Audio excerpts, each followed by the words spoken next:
হযরতে খুবাইব বললেন, আমার জীবনের শেষ ইচ্ছা, যেহেতু আল্লাহর জন্য জীবন দিয়ে দিব, আল্লাহর জন্য আমি জীবন দিতে শহীদ হতে প্রস্তুত। আমি জীবনের শেষবারের মতো 2 রাকাত নামাজ আমি প্রাণ ভরে পড়তে চাই। 2 রাকাত নামাজ আমি পড়তে চাই, আমার আল্লাহকে প্রাণ ভরে আমি সিজদা দিতে চাই। আল্লাহু আকবার। আর কোনো সময় আমি চাই না, আর কোনো ইচ্ছা আমার নাই। 2টা রাকাত নামাজ আমাকে পড়তে দাও। হযরতে খুবাইবের হাতের বাঁধন ছেড়ে দেওয়া হলো। হযরতে খুবাইব 2 রাকাত নামাজ পড়লেন, সিজদায় চোখের পানি ছেড়ে দিলেন। 2 রাকাত নামাজ পড়ার পর আল্লাহর কাছে দোয়া করলেন। দোয়া করে উঠে দাঁড়ালেন আর ডেকে বললেন, ইয়া আদা আল্লাহ, হে আল্লাহর শত্রুরা শুনে রাখো, আমি খুবাইব মৃত্যুকে ভয় পাই না, মৃত্যুকে ভয় পাই না। আমাকে মৃত্যুর ভয় আমাকে দেখায়ও না। এই খুবাইব এখন মৃত্যুর দুয়ারে গিয়ে দাঁড়াবে। আমাকে যদি আল্লাহ পাক আবার জীবন দান করে, আমি আবার আল্লাহর জন্য শহীদ হতে প্রস্তুত রয়েছি। সুবহানাল্লাহ।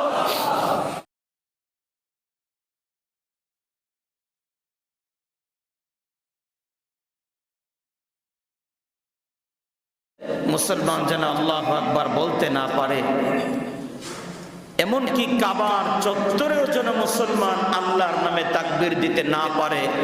এজন্য আবু জাহেল, উতবা, সাইবা সবাই চেষ্টা করেছে, কিন্তু তখনও আল্লাহু আকবার বন্ধ করতে পারে নাই। আজ পর্যন্ত বন্ধ করতে পারে নাই, কিয়ামত পর্যন্ত বন্ধ করা যাবে না। ঠিক না বেঠে? আল্লাহু আকবার আগেও ছিল, এখনো আছে, সামনেও থাকবে। আরেকবার বলি আল্লাহু আকবার।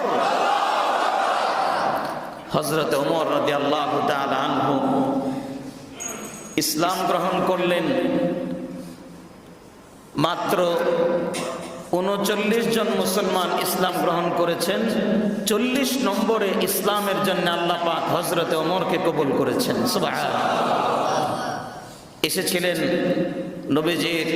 নবীজিকে হত্যা করার জন্যে, কিন্তু যখন কোরআন তেলাওয়াত শুনলেন, নবীজির কাছে এসে বসলেন। নবীজির কাছে এসে বসার পর নিজেকে ধরে রাখতে পারলেন না। নবীজি হযরত ওমরের কলার ধরে বললেন, ওমর, আলাম ইয়ানি লাকা আন তুমিনা বিরাব্বিক, এখনো কি সময় হয় নাই ঈমান আনার? এখনো কি তোমার সময় হয় নাই ঈমান আনার? এখনো কি তোমার সময় হয়নি আমাকে বিশ্বাস করার? হযরত ওমরের কলার ধরে নবীজি চেপে ধরেছেন বোঝানোর জন্যে। হযরত ওমর ওই ধরা অবস্থায় বললেন, আশহাদু আল্লা ইলাহা ইল্লাল্লাহ ওয়া আশহাদু আন্না মুহাম্মাদুর রাসূলুল্লাহ। চিৎকার করে বলি সুবহানাল্লাহ। আল্লাহ পাক ওনাকে ঈমান দান করলেন। আল্লাহু আকবার। হযরত ওমর ইসলাম গ্রহণ করার পর বাকি মুসলমানরা এত খুশি হলেন, সবাই চোখের পানি ছেড়ে দিলেন। এত বড় শক্তিশালী একজন মানুষ মুসলমান হয়ে গেছে। আল্লাহর হাবিব হযরত ওমর কালেমা পড়ে মুসলমান হওয়ার সঙ্গে সঙ্গে আমরা যেমন এখন তাকবীর দিয়েছি, আল্লাহর হাবিব নিজে তাকবীর বলেছেন। আল্লাহু আকবার। নবীজি যখন তাকবীর দিলেন, নবীজির সঙ্গে হযরতে আবু বকর, হযরতে আলী, হযরতে ওসমান, হযরতে আব্দুল্লাহ ইবনে মাসউদ, হযরতে হামজা রাদিয়াল্লাহু তাআলা আনহুম আজমাইন সবাই এত জোরে তাকবীর বলে উঠলেন, পুরা মক্কার সমস্ত পাহাড়ের মধ্যে গিয়ে এত জোরে তাকবীরের ধ্বনি ধ্বনিত হয়েছে, গোটা মক্কা শরীফের মনে হয়েছিল সব পাহাড়গুলো তাকবীরের ধ্বনিতে থরথর করে কেঁপে উঠেছে। আল্লাহু আকবার। তাকবীরের ধ্বনিতে কেঁপে উঠেছে। এত জোরে 40 জন তাকবীর দিয়েছেন যে সমস্ত পাহাড়গুলো তাকবীরের ধ্বনিতে কেঁপে উঠেছে। আরেকবার বলি আল্লাহু আকবার।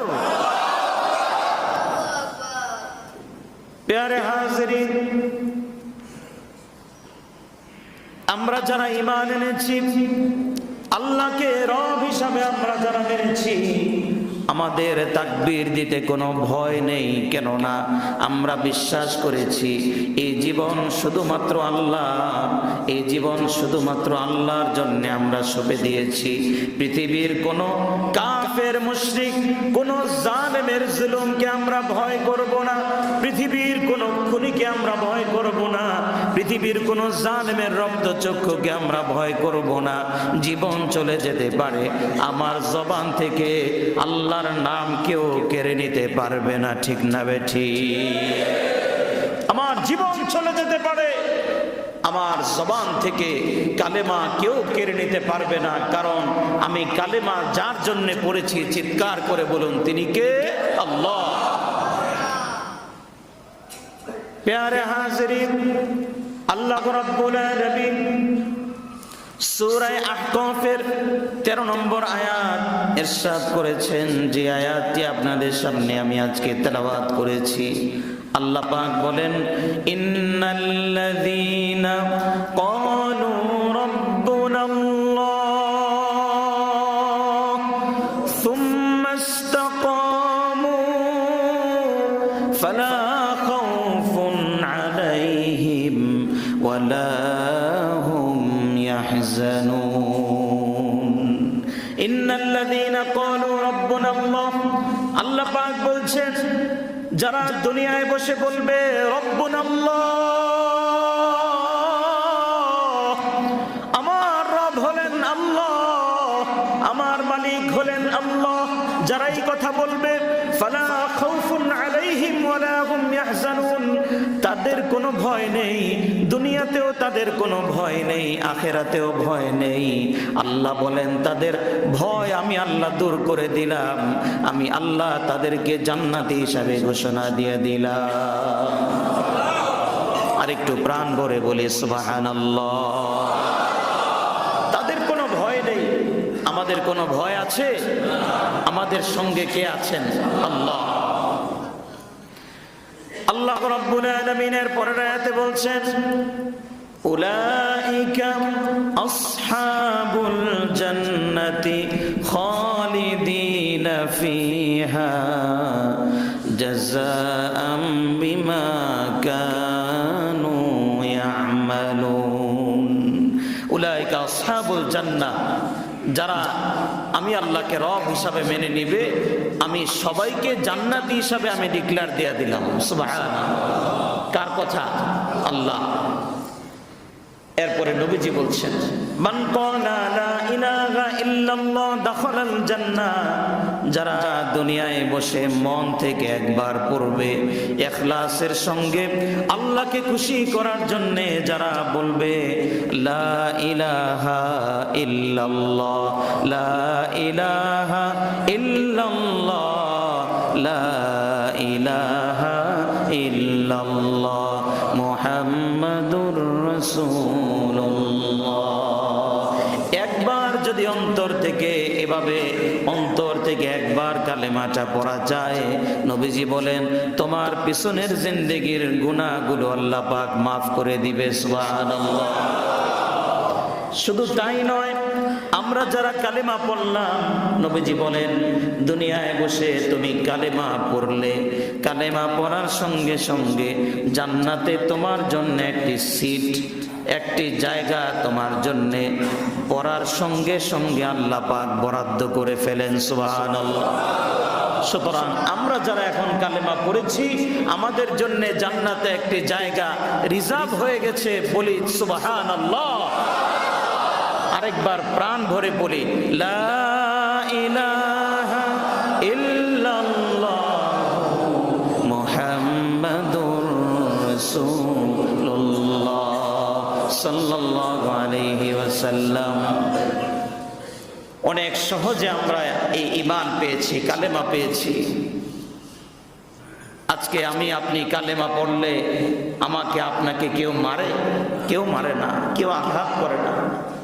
এই কালেমা পড়ার কারণে জীবনে কোনোদিন কেউ আমাকে আঘাত করে নাই, কেউ আমাকে একটা কটু কথা বলে নাই, কেউ আমাকে একটা গালি দেয় নাই। অথচ এই কালেমা দেওয়ার কারণে, শুধুমাত্র এই কালেমা পড়ার কারণে আল্লাহর হাবিবের গায়ে শত শত পাথর মারা হয়েছে, আল্লাহর হাবিবের দাঁত মোবারক শহীদ করে দেওয়া হয়েছে, আল্লাহর হাবিবকে উহুদের প্রান্তরে রক্ত দিতে হয়েছে শুধুমাত্র কালেমা পড়ার কারণে। সাহাবাই কেরাম শুধুমাত্র এই কালেমাটা পড়ার কারণে ওনাদেরকে জীবন দিতে হয়েছে আল্লাহর রাস্তায়। ওনারা কত কষ্ট করেছেন এই ঈমান আমাদের কাছে পৌঁছে দেওয়ার জন্যে। আমাদের তো তেমন কোনো কষ্টই করতে হয় নাই, এত বিরাট দৌলত আমরা সহজে পেয়েছি বলে আজকে আমাদের কাছে ঈমানের তেমন কোনো দাম নাই। ঠিক না ভাই? ঈমানের দাম নাই। নবীজি বলেছেন শেষ জমানায় এমন হয়ে যাবে, মানুষের ঈমানের হালত এমন হয়ে যাবে, শুকনো আটার ভেতর থেকে চুল টান দিলে চুল যেভাবে সহজে বের হয়ে আসে, মানুষের অন্তর থেকে ঈমান এভাবে সহজে বের হয়ে যাবে, মানুষ টেরও পাবে না কোন সময় তার ঈমান বের হয়ে সে কাফের হয়ে গেছে। নাউজুবিল্লাহ। সে টেরও পাবে না কোন সময় ঈমান বের হয়ে গেছে।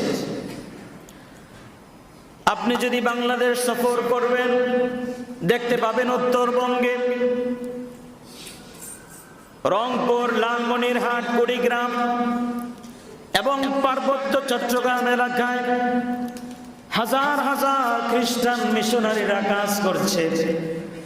তারা মানুষদেরকে, মুসলমানদেরকে দাওয়াত দেয়, কোনো কাফের মুশরিকদের পেছনে তারা মেহনত করে না। আপনি আশ্চর্য হবেন, মায়ানমার থেকে যে সমস্ত রোহিঙ্গারা বাংলাদেশে শরণার্থী হিসাবে আছে, তাদের পেছনে প্রতি মাসে কোটি কোটি টাকা খ্রিস্টান মিশনারিরা খরচ করছে শুধুমাত্র মুসলমানের ঈমানটাকে কিনে ফেলার জন্যে। নাউজুবিল্লাহ। শুধু রংপুর শহরে গতবার মাহফিলে গিয়ে দেখেছি, শুধুমাত্র রংপুর শহরে খ্রিস্টান মিশনারিরা 150-র উপরে তারা বিভিন্ন ব্রাঞ্চ খুলেছে মানুষদেরকে ঈমান হারা করার জন্যে। ছোট ছোট বাচ্চাদেরকে চকলেট দেয়, ছোট ছোট বাচ্চাদেরকে একটু একটু প্রতিযোগিতা করে, বিভিন্ন প্রতিযোগিতার নাম ধরে চকলেট দিয়ে বাচ্চাদের ঈমান কিনে ফেলে। আরো আশ্চর্যের ব্যাপার হলো গরিবদেরকে 1 বস্তা 2 বস্তা, মাসে 1 বস্তা 2 বস্তা চাল দেওয়ার পর ওই মুসলমান ঈমান ছেড়ে তারা খ্রিস্টান হয়ে যায়। নাউজুবিল্লাহ। লালমনিরহাটে এক এলাকায় গেলাম, এক এলাকা 11টা পরিবার শুধুমাত্র চাল ডাল পাওয়ার কারণে, চাল ডাল এবং সন্তানদের লেখাপড়ার খরচ দিবে এই আশ্বাস পাওয়ার পর 11টা ফ্যামিলি কালেমা ছেড়ে তারা খ্রিস্টান হয়ে গেছে। নাউজুবিল্লাহ। সহজে পেয়েছি, এজন্য আমাদের কাছে ঈমানের দাম নাই। সহজে পেয়েছি বলে আমরা হুট করে বলে ফেলি ধর্ম যার যার উৎসব সবার। নাউজুবিল্লাহ মিন যালিক। সহজে ঈমান পেয়েছি বলে আমরা বুঝি না, কোন ব্যক্তি যদি, কোনো মুসলমান যদি এটা বিশ্বাস করে ধর্ম যার যার উৎসব সবার, পূজা মুসলমানেরও হিন্দুরও, এই কথা যদি কেউ বিশ্বাস করে তার ঈমান থাকবে? ঈমান থাকার কোনো সম্ভাবনা নয়। মন থেকে যদি এই কথা বলে তাহলে নতুন করে কালেমা পড়ে তাকে মুসলমান হতে হবে। ঠিক না বেঠি? বুঝে না মুসলমান। পূজার মধ্যে হাজার হাজার মুসলমানের সন্তানরা ঘুরতেছে, কোনো আফসোস নাই। বিভিন্ন যাত্রাপালার মধ্যে কুফরি কালাম বলা হচ্ছে, মুসলমানের সন্তানরা সারা রাত সেখানে দাঁড়িয়ে দাঁড়িয়ে শুনতেছে আর তালি দিচ্ছে। নবীজি বলেছেন, কোন কুফরি কথা শোনার পর কোন মুসলমান যদি তালি দেয়, তার ঈমান তালি দেওয়ার সঙ্গে সঙ্গে তালির সাথে তার ঈমান তার অন্তর থেকে বের হয়ে যাবে। নাউজুবিল্লাহ। গতকাল রাত প্রায় 4টার দিকে মাহফিল করে আসতেছি, গাজীপুর এলাকায় দেখলাম রাত 4টার সময় যাত্রাপালার মধ্যে গান হচ্ছে। সেখানে নামধারী কিছু মুসলমান, আইডি কার্ডে হয়তো মুসলমান, পাসপোর্টে হয়তো মুসলমান, জন্ম নিবন্ধনে হয়তো মুসলমান, রাত 4টার সময় দাঁড়িয়ে দাঁড়িয়ে গান শুনতেছে আর জোরে জোরে তালি মারতেছে। আফসোস লাগে, মুসলমান সহজে ঈমান পাওয়ার কারণে ঈমানের দাম তার কাছে নাই, ফজরের নামাজের দাম তার কাছে নাই, কিন্তু মমতাজের গান তার কাছে অনেক মজা লাগে। ঠিক না বেঠি? বিভিন্ন আউল বাউলের গান মজা লাগে, কিন্তু মসজিদের আজান শোনার পরে ভালো লাগে না, মাহফিলে আসতে মনে চায় না, ভালো কথা শুনতে মনে চায় না। কেননা সহজে ঈমান পেয়েছে। ঈমান যদি অনেক কষ্ট করে পেত তাহলে তার মর্যাদা তার কাছে থাকতো। ঠিক না বেঠি? প্যারে হাজরিন, সাহাবায়ে কেরাম কত কষ্ট করেছেন ঈমান আমাদের কাছে পৌঁছে দেওয়ার জন্য। কত দিন কত রাত না খেয়েছিলেন আল্লাহর হাবিব জনাবে মুহাম্মদুর রাসূলুল্লাহ সাল্লাল্লাহু আলাইহি ওয়াসাল্লাম, শুধুমাত্র ঈমানটা আমার কাছে পৌঁছে দেওয়ার জন্য।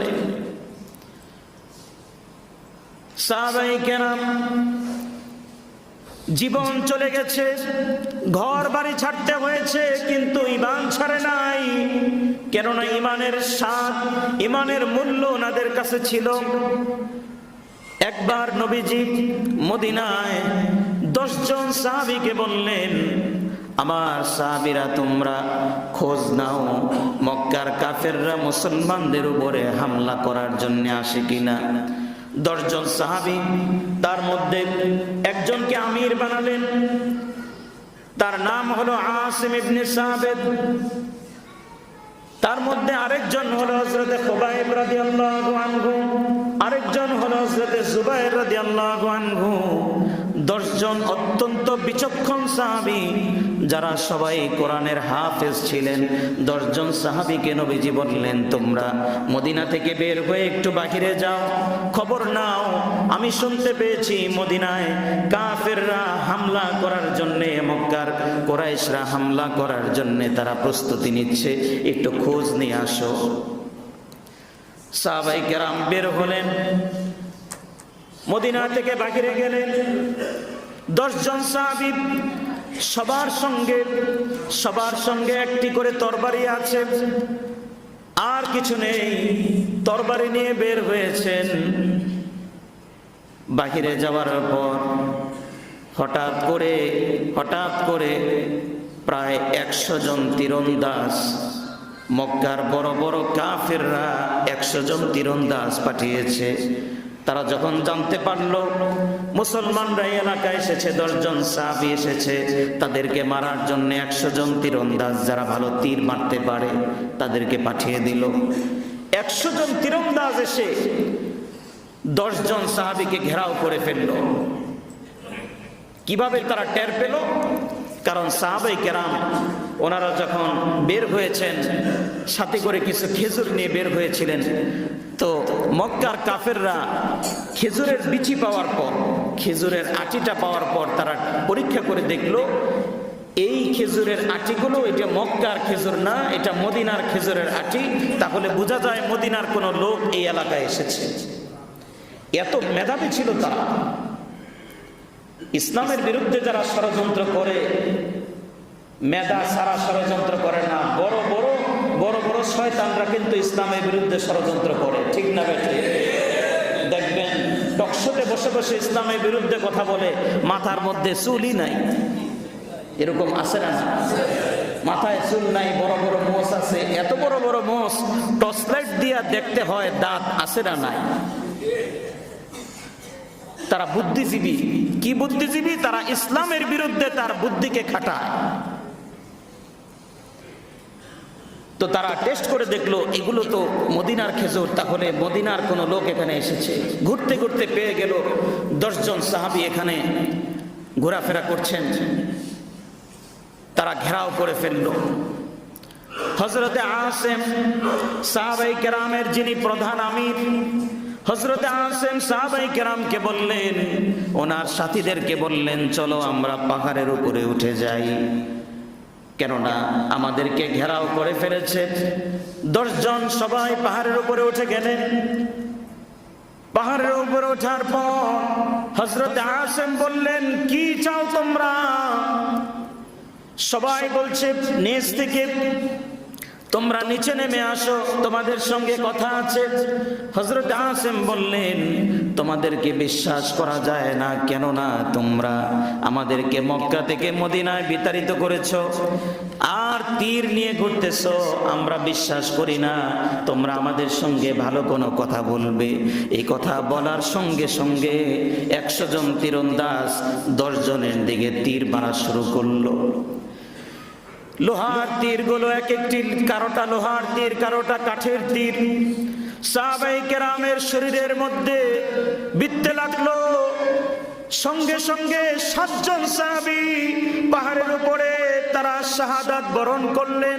তারা কালেমা পড়তে পড়তে আল্লাহর দরবারে তারা চলে গেলেন। সুবহানাল্লাহ। পাহাড় থেকে নামে নাই।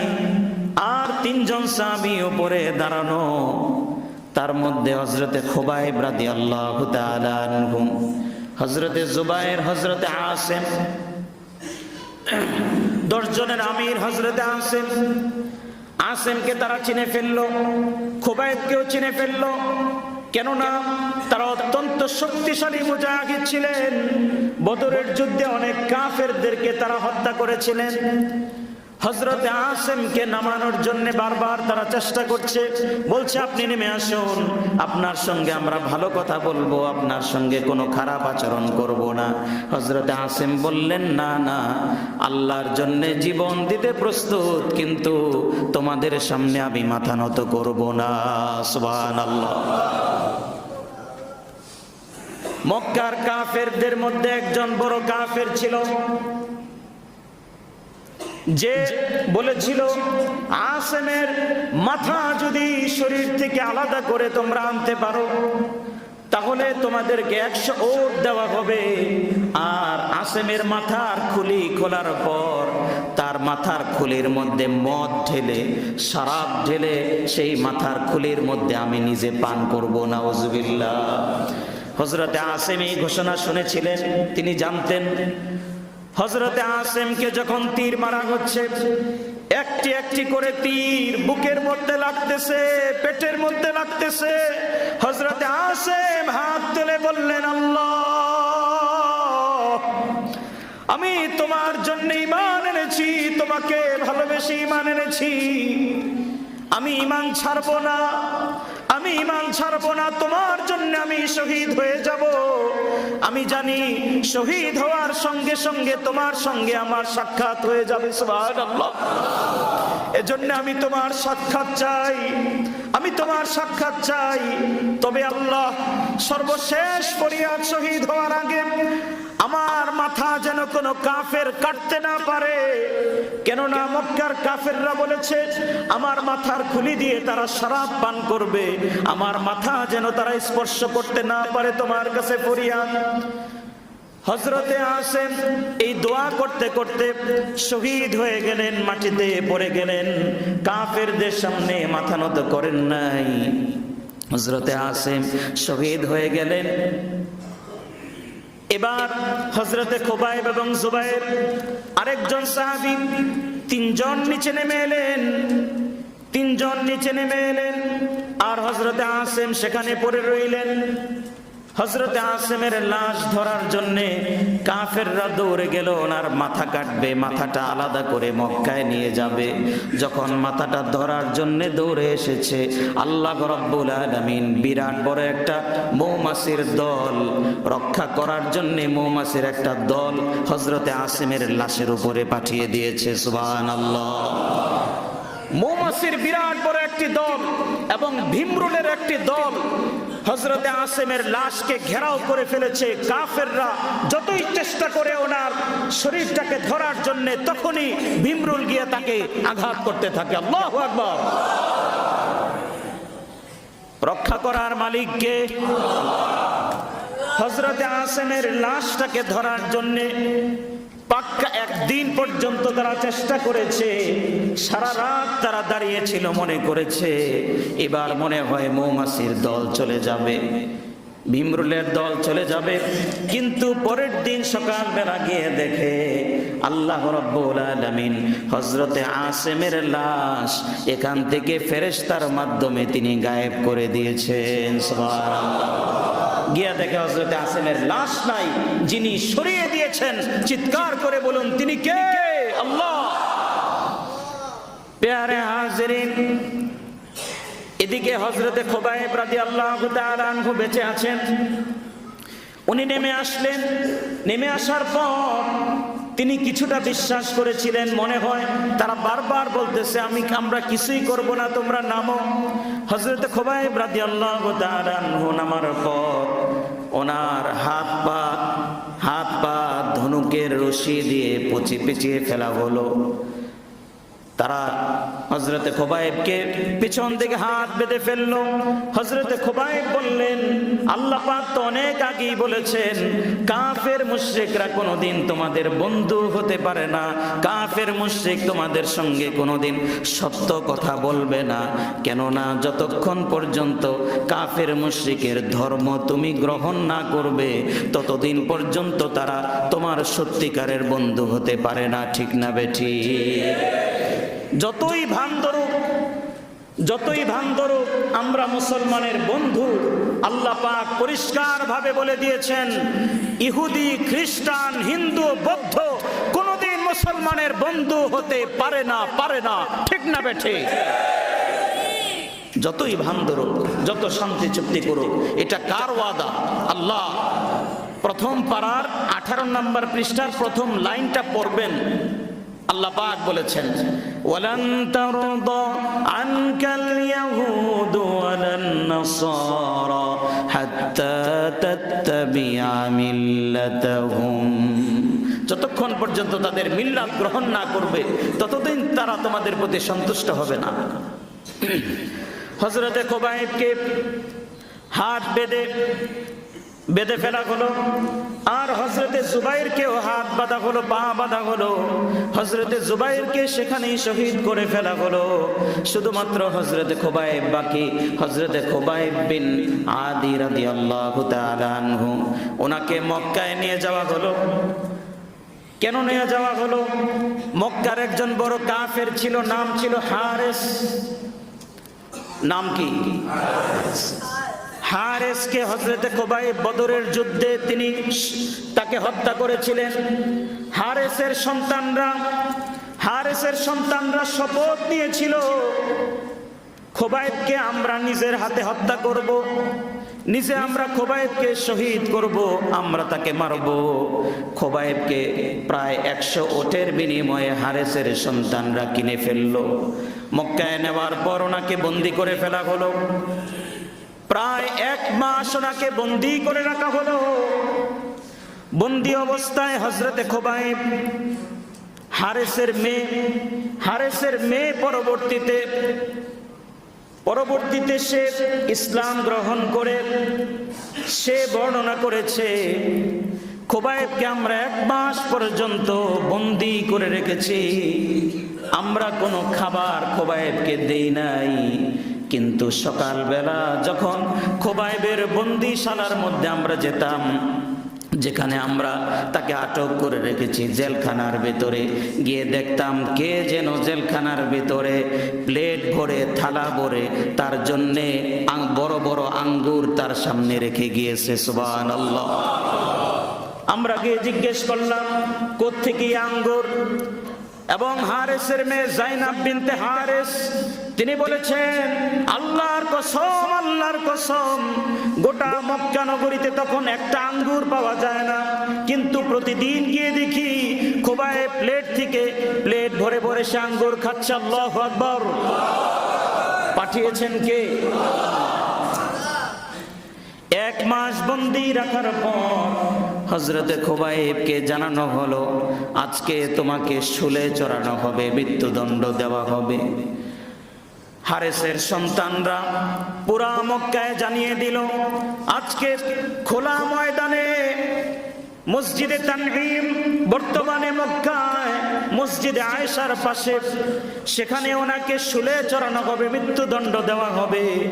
তারা বলল মৃত্যুদণ্ড দিব আমরা দুই ভাবে।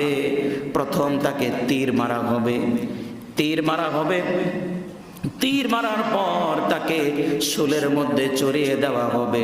হযরতে খুবাইবকে জেলখানার ভিতর থেকে তারা বের করলো। হযরতে খুবাইব রাদিয়াল্লাহু তাআলা আনহুর ব্যাপারে হারেসের মেয়ে বলেন খুবাইবকে দেখে আশ্চর্য হলাম। তাকে যখন বললাম তোমাকে শহীদ হতে হবে, তোমাকে এখন মৃত্যুবরণ করতে হবে, এখন তোমাকে মৃত্যুদণ্ড দেওয়া হবে, খুবাইবের চোখের মধ্যে মুখের মধ্যে কোনো ধরনের ভয় নাই। আমরা তাকে নিয়ে হাঁটতেছি, সেও আমাদের সাথে হাঁটতেছে। খুবাইবকে নিয়ে যাওয়া হলো মসজিদ তানঈমের পাশে, তাকে বলা হলো এই জায়গায় তোমাকে মৃত্যুদণ্ড দেওয়া হবে, এখানে তোমাকে শুলে চড়ানো হবে। হযরতে খুবাইবকে বলল তোমার কি কোনো আশা আছে, জীবনের শেষ কোনো ইচ্ছা আছে, যে ইচ্ছা আমরা পূরণ করতে পারবো? আতারজু মিন্না শাইআন, তুমি কি আমাদের কাছে কোনো শেষ ইচ্ছা পূরণ করতে চাও? হযরতে খুবাইব বললেন আমার জীবনের শেষ ইচ্ছা, যেহেতু আল্লাহর জন্য জীবন দিয়ে দিব, আল্লাহর জন্য আমি জীবন দিতে শহীদ হতে প্রস্তুত। আমি জীবনের শেষবারের মতো 2 রাকাত নামাজ আমি প্রাণ ভরে পড়তে চাই, 2 রাকাত নামাজ আমি পড়তে চাই, আমার আল্লাহকে প্রাণ ভরে আমি সিজদা দিতে চাই। আল্লাহু আকবার। আর কোনো সময় আমি চাই না, আর কোনো ইচ্ছা আমার নাই, 2টা রাকাত নামাজ আমাকে পড়তে দাও। হযরতে খুবাইবের হাতের বাঁধন ছেড়ে দেওয়া হলো। হযরতে খুবাইব 2 রাকাত নামাজ পড়লেন, সিজদায় চোখের পানি ছেড়ে দিলেন।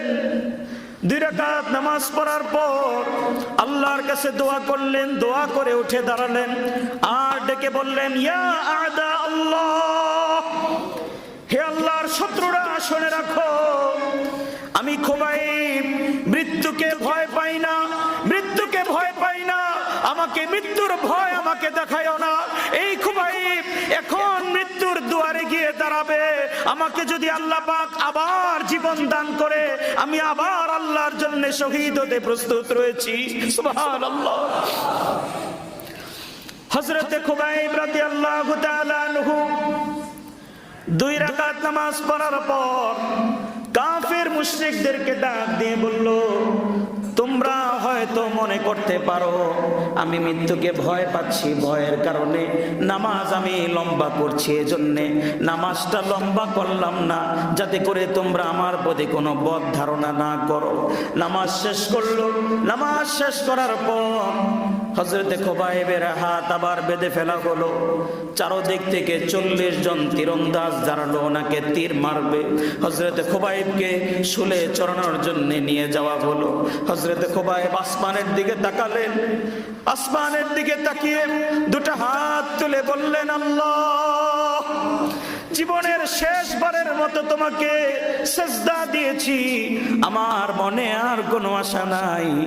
জীবনের শেষ আশা ছিল নবীজিকে শেষবারের মতো একটু দেখব, নবীজির চেহারাটা জীবনের শেষবারের মতো দেখব।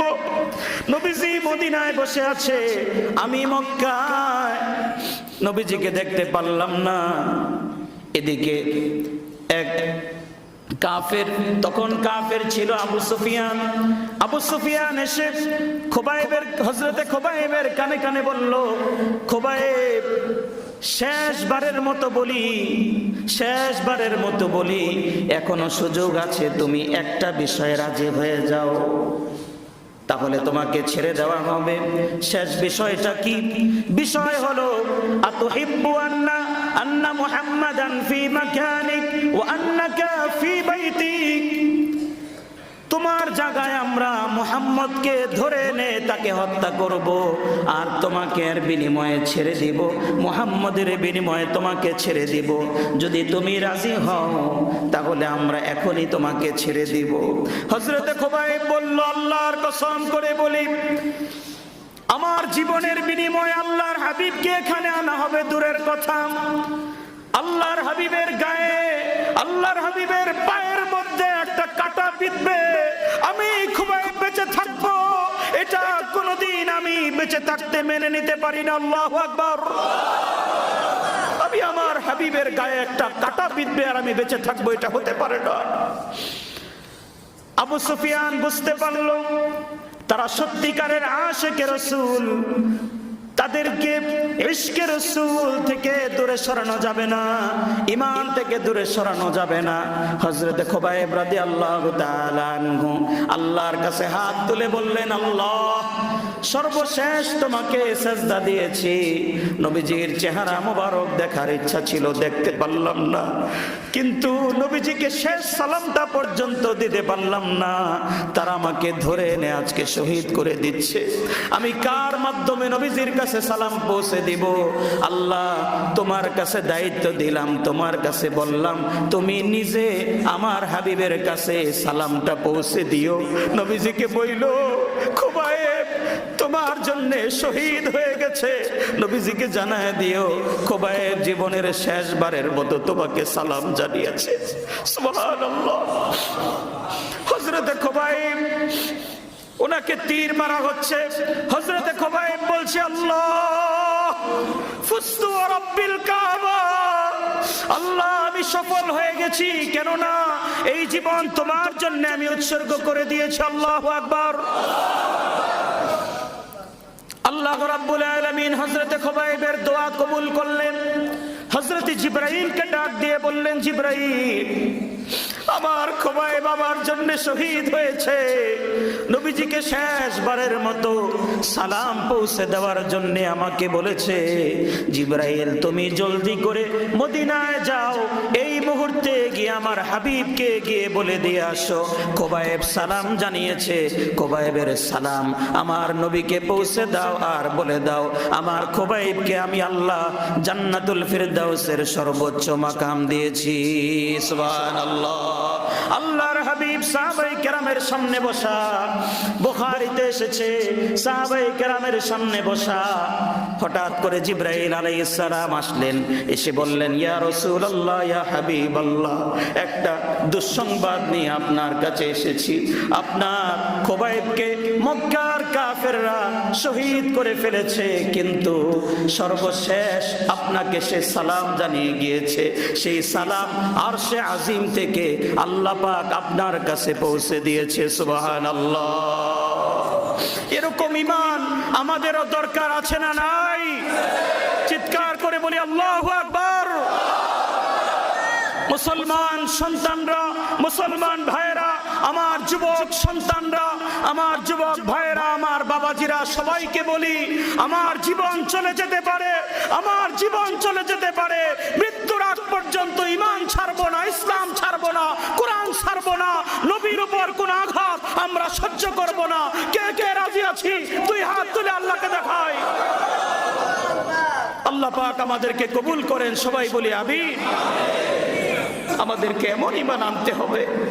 আজকে মসজিদে আজান হয়, আমি নামাজে আসি না, আজকে আমি ঘুষ ছাড়তে পারি না, সুদ ছাড়তে পারি না, আর সাহাবায়ে কেরাম জীবন ছেড়ে দিয়েছেন, ঈমান ছাড়ে নাই। আল্লাহু আকবার। আল্লাহ রাব্বুল আলামিন হযরত খোবাইবের জীবনী থেকে আমাদেরকে শিক্ষা নেওয়ার তৌফিক দান করেন, আমিন, এবং ঈমানের মূল্য আমাদেরকে বোঝার তৌফিক দান করেন, আমিন।